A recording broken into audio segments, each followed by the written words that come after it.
और बड़ी खबर सुनिए, भीम आर्मी आज बड़ा ऐलान कर सकती है। चंद्रशेखर आजाद बोल सकते हैं अपने सियासी पत्ते। गठबंधन करेंगे या फिर अकेले दम पर एकला चलो की राह पर वो चलेंगे, ये देखने वाली बात होगी। पिता की बरसी पर चंद्रशेखर एक बड़ा चुनावी ऐलान भी कर सकते हैं। अभी तक किसी के साथ भी गठबंधन को लेकर कोई भी पत्ते साफ नहीं किए हैं भीम आर्मी ने, भीम आर्मी चीफ ने।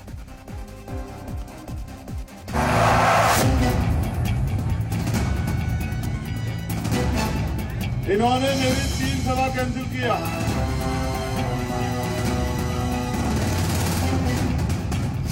यूपी के महाभारत में किसके साथ भीम?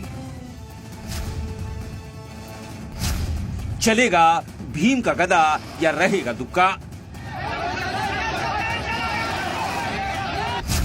पंजे के साथ या आजाद रहेगा रावण?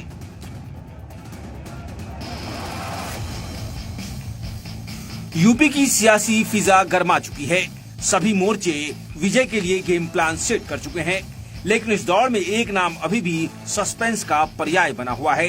ये नाम है पश्चिमी यूपी के दलित नेता चंद्रशेखर आजाद उर्फ रावण का। दलित सियासत की सनसनी होने का दावा करने वाले चंद्रशेखर अभी तक सियासी मोलतोल में ही लगे हुए हैं। सियासी रावण किस कदर जाएगा, किसके साथ रण में कूदेगा, इस बाबत उन्होंने अभी तक अपने पत्ते नहीं खोले हैं। हो सकता है कि अभी तक उनकी किसी के साथ बात न बनी हो या फिर उनकी शर्तों को कोई बड़ा दल मानने को राजी ही ना हो। अब खबर आई है कि आज चंद्रशेखर आजाद रावण के पिता की बरसी है। मुमकिन है कि इस मौके पर यूपी चुनाव के लिए भीम आर्मी अपने पत्ते खोले, जिसे देखते हुए सहारनपुर में गहमा गहमी बढ़ गई है। दरअसल बीते दिनों चंद्रशेखर कभी मायावती के साथ आने की कोशिश करते दिखे तो कभी अखिलेश के साथ समझौता करने की कोशिशों में जुटे। एक बार तो बबुआ के साथ चंद्रशेखर की मुलाकात की खबरें सुर्खियां बनी थी, लेकिन बात नहीं बनी तो दोनों पक्ष किसी मुलाकात से ही इनकार करने लगे। वहीं कई मौकों पर चंद्रशेखर के कांग्रेस के साथ भी जाने की खबरों ने सुर्खियां बटोरी। हालांकि इस बारे में कांग्रेस की तरफ से कोई बयान ही नहीं आया। दरअसल चंद्रशेखर दलित वोटर्स में बड़ी हिस्सेदारी का दावा करते हैं। चंद्रशेखर को दलितों का समर्थन मिलने का मतलब है बीएसपी के वोट बैंक में सेंधमारी होना। इसलिए चंद्रशेखर मायावती की आंखों में शूल की तरह चुभते हैं। दरअसल यूपी में ओबीसी के बाद दलित वोटों की सबसे बड़ी हिस्सेदारी है। अभी यूपी में दलित आबादी करीब 20% है,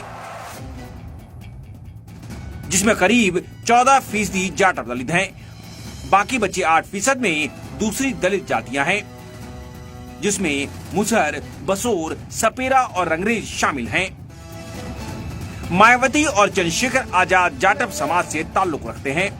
आंकड़ों के मुताबिक 2019 के चुनाव में बीएसपी को दलित वोटर्स ने तगड़ा झटका दिया था।